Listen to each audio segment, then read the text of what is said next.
Assalamu alaikum wa rahmatullahi wa barakatuh. This is your brother Khalid Yunus Usman, and you are watching Khaludi English Updates English for Beginners Lesson 6. Videoga aad hadda daawanaysay waa cashirkii lixaad ee English for Beginners, Englishka loogu talagalay ardayda bilowga ah. Haddii aad marti inoogu tahay ama videogan yahay videogii kugu horreeyay ee aad daawatid, waxaan kugu dhiirigelinayaa insha allah markaad videogan dhamaysatid in aad soo daawato shantii cashir ee videogan ka horreeyay. Haddii aad soo daawatayna aad baan kugu soo dhaweynayaa cashirkaagan lixaad. waxaanan kugu dhiirigelinayaa inaad horey usii socoto oo ah ka toddobaad iyo ka sideedaad iyo inta ka dambeysaba aad sii daawato. way ku anfici doontaa erayadan aad hadda baranaysid. waa kuwa markii laysku geeyo hadhow toole weedhooyin noqda. fariimaha aad rabtid inaad luqadda Englishka aad ku gudbisidna kugu caawiya sida aad rabtid inaad u gudbisid. cashirkayaga maanta wuxuu ku saabsan yahay erayada ama waxyaabaha inoo yaala qolka fadhiga af English. erayada aynu u isticmaalno ayaan isla eegi doonaa insha allah. Living room vocabulary waa ciwaanka cashirka aynu dhiganayno maanta. shayga ugu horeeya aynu ka helno qolalka fadhiga qaar, inkastoo badan aanad ka helayn, laakiin qaar waxaa ka mid ah books, buugaag. yani buugaag noogu jira kabarhka buugaaga, bookcase-ka noogu jira oo loogu talagalay martida ama ciddii guriga degan ee fadhiga inay iska akhriso. waa books. shayga ugu horeeya aynu ka helno qolka fadhiga. book waa book. books waa buugaagta ama book. Soomaalina book unbaynu dhahaa. shayga ugu horeeya ee aad ka helaysid qolka fadhiga. shayga labaad ee aad ka helayso qolka fadhiga waa coffee table. coffee table waa miiska yar ee aynu dul dhigano shaaha ama bunka ee badana u dhexeeya qolka fadhiga tv-ga agtiisana aan dhigano ee gaaban. coffee table sawirkaa hadda kuu muuqda wey. coffee table waxaa inoogu xigaa sawirkaa hadda kuu soo baxay. isagna waa sofa. mararka qaarna waxaa loogu yeedhaa couch. haddii aad tidhaa couch iyo haddii aad tidhaa sofa, labaduba waa isku macno, isku sibaa loo isticmaalaa. isagna waa shay aada u muhiim ah oo laga helo qolka fadhiga. qolka badana waqtiga yaga martidaynu kusoo dhaweyno. shaygan kale ee hadda kuu soo baxay sawirkiisu ee kuu muuqdo, isagna waa shay laga helo qolka fadhiga, waxaana loo yaqaan af English television. television waa tv-ga af Soomaali ahaan marka loo soo gaabiyo. waxaynu ku daawanaa qolka fadhiga, ama martida loo shidaa ama caruurta loo shidaa ama dhammaantiinba dee waynu wada shidanaa oo waanu wada daawanaa.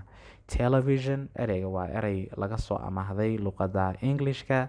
af Soomaalina waxaan u naqaano television unbaynu u naqaan. fadhiyada qaar waxaa la dhigaa dhir ka samaysan caag oo la garab dhigo tv-ga agteeda, iyo ama mararka qaarna la garab dhigo kabadhka. dhirta af English waxaa loo yaqaan plant. plant af English wuxuu noqonayaa, af Soomaali dhir ayuu noqonayaa.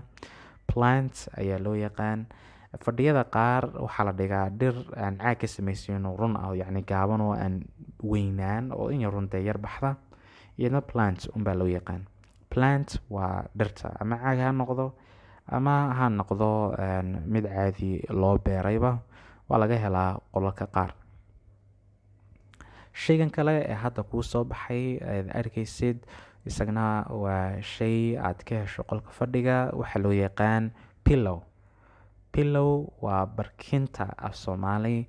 badana waxaad ka helaysaa fadhiga korkiisa ayaa la dhigaa, waana lagu tiirsadaa. pillow waa barkinta. shaygan kale ee hadda kuu soo baxay waa frame. waxaynu u isticmaalnaa marka aan rabno inaan sawirada aynu gashano. sawiro laba qof oo hadda isu soo aroostay oo aroos cusub ah, ama sawiro qof dhintay oo tegay, ama sawiro ayaa la geshaa. waa sida ay u isticmaalaan dadkan aan muslimiinta ahayn. haddii aynu muslimiin nahay, siiba Soomaali haddii aynu siinahay, inkastoo aynu sawiraan guryaha iyaga aynu dhigan, Frame waa shay laga helo guryaha fadhiyada, waxaana la gashaa sawirada ayaana la gashaa.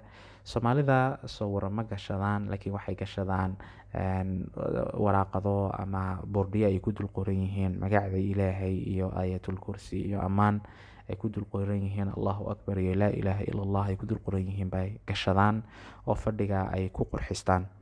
Shaygan kale ee hadda inoogu xiga ee kuu soo baxay isagana waa shay aad u muhiim ah laga helo qolka fadhiga, waa carpet. Rugna waad dhihi kartaa haddii aad rabto. Carpet ama rug labadaba waa isku mid. Af Soomaali wuxuu noqonayaa ruumiga aynu dhigano qolka fadhiga. Carpet C-A-R-P for pen E-T. Carpet waa ruumiga.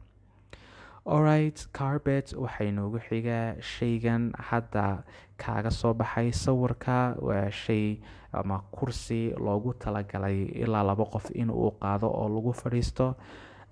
Waxaana loo yaqaan af English love seat baa loo yaqaan. Badan waxaa ku fadhiista labada mataanaha. Kursiga hadda kuu soo baxay af English maxaa loo yaqaan? Love seat. Seat waa kursi, love-na waa jacayl.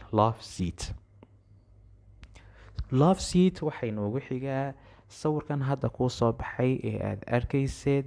Waxaa loo yaqaan af English curtain. Markaad akhrinayso seed u akhrinaysaa?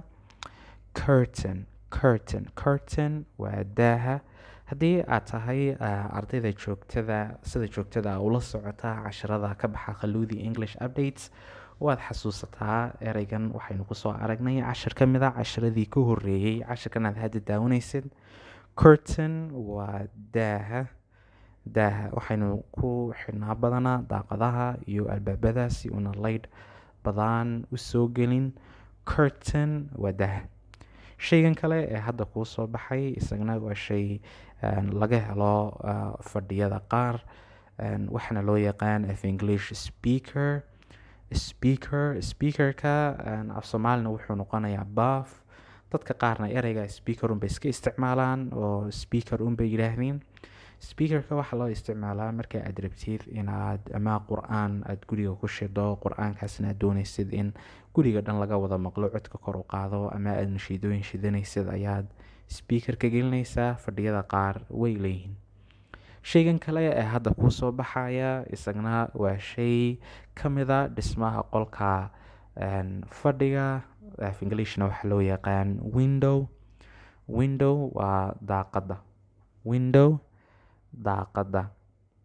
Shaygan kale ee hadda inoo soo baxay isagana waa shay fadhiyada qaar aynu dhigano. Waa shay marka aynu rabno laydhasha inaynu yarayno aynu isticmaalno. Af Englishna waxaa loo yaqaanaa lamp ayaa loo yaqaan af English. Af English waa maxay? Lamp. Sawirka hadda kuu muuqda weeye. Waxaana loo yaqaan af Soomaali faanuus ama ambuul. Adu waa faanuuskan yar ee aynu dhigano qolalka fadhiga. Lamp. Shaygan kale ee hadda kuu soo baxay ee kuu muuqda waxaa isagana la yidhaahdaa lamp shade. Isagana waa shay aad u muhiim ah, lagu qurxiyo badanaa qolalka fadhiga ah. Waxaa la saaraa ambuulka ama guluubka ayaa xagga sare laga saaraa.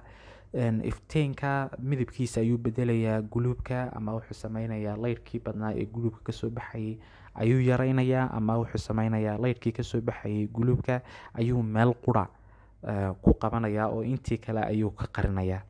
Waxaana loo yaqaan af English lamp shade. Waa sawirkan hadda kuu muuqda. Lamp shade. Okay, arday materiaaladii ama waxyaabihii ugu muhiimsanaa ee laga helayay qolka fadhiga waynu isla eegnay.